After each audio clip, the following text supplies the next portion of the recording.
Et plongeons maintenant dans une mer encore plus froide grâce au champion du monde d'apnée, le français Guillaume Néry.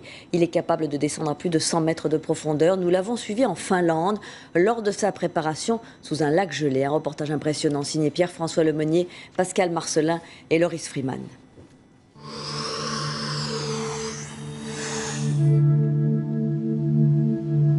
L'apnée, c'est un grand voyage vers les profondeurs.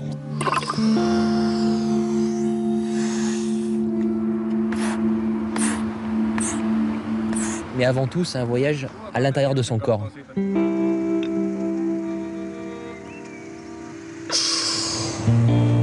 C'est donc l'histoire d'un voyage presque permanent. Guillaume Néry explore la planète à sa manière. La discipline de ce champion du monde est confidentielle. Il a trouvé un moyen de lui offrir une résonance internationale. Tout a commencé en 2010 aux Bahamas. En marge d'une compétition, Guillaume Néry décide de plonger dans le trou bleu le plus profond du monde, sans imaginer une seconde l'ampleur des retombées médiatiques. Avec ces images, 15 millions de personnes découvrent sur Internet qu'on peut aussi voler dans l'eau. En apnée, ceux qui se gagnent l'été se préparent l'hiver. Ce jour-là, à 1 heure de route d'Helsinki, Guillaume Néry a rendez-vous avec des spécialistes de l'apnée sous glace. Des plongeurs finlandais, des Danois. En temps normal, ce sont des adversaires. Tu veux plonger en combi ou en maillot? Non, je veux juste deep, profond. Là, ils sont tous partenaires. On n'est pas nerveux, on n'est pas dans celui qui reste le plus longtemps, qui va le plus loin. C'est pas ça l'esprit. C'est prendre du plaisir, mais attention, toujours sous surveillance. On se protège. C'est pour ça que c'est un sport à part, une façon de vivre. Il y a toujours un risque. Et il peut être mortel.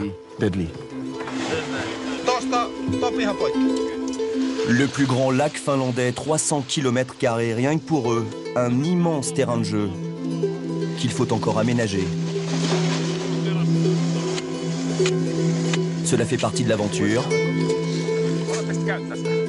1 heure de préparation sous des températures négatives. Loin de tout. Il faut se conditionner psychologiquement. Physiologiquement, Guillaume Néry va subir un choc. C'est ce qu'il recherche. En apnée, le but est d'utiliser le moins d'oxygène possible, de faire baisser son rythme cardiaque. Un réflexe se met en place, le diving réflexe. Le froid amplifie ce mécanisme, fondamental pour atteindre les profondeurs. On sent vraiment comme une espèce de coup de tonnerre. Pom-pom. Pom-pom. Pom-pom. Donc on se sent vivre finalement. On arrête de respirer, mais on se sent vivant. La magie du décor, de ces formes qui s'assemblent et se déforment, ne relègue pas la sécurité au second plan, elle est omniprésente. Car sous l'eau glacée, l'apnéiste peut perdre très rapidement ses repères. Si tu commences à paniquer après 1 minute, ça devient dangereux. Si tu commences à nager dans la mauvaise direction, la gravité, tout change. Ton esprit réagit différemment et tu ne vois plus la surface. Moins de repères, mais toujours le sens des réalités. Guillaume Néry ne se prend pas pour un homme poisson.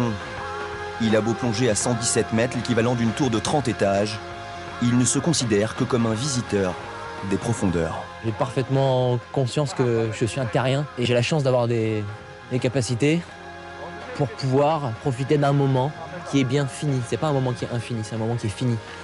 Et si je veux le revivre, ces moments, faut remonter pour partager ça avec les amis avec lesquels je plonge.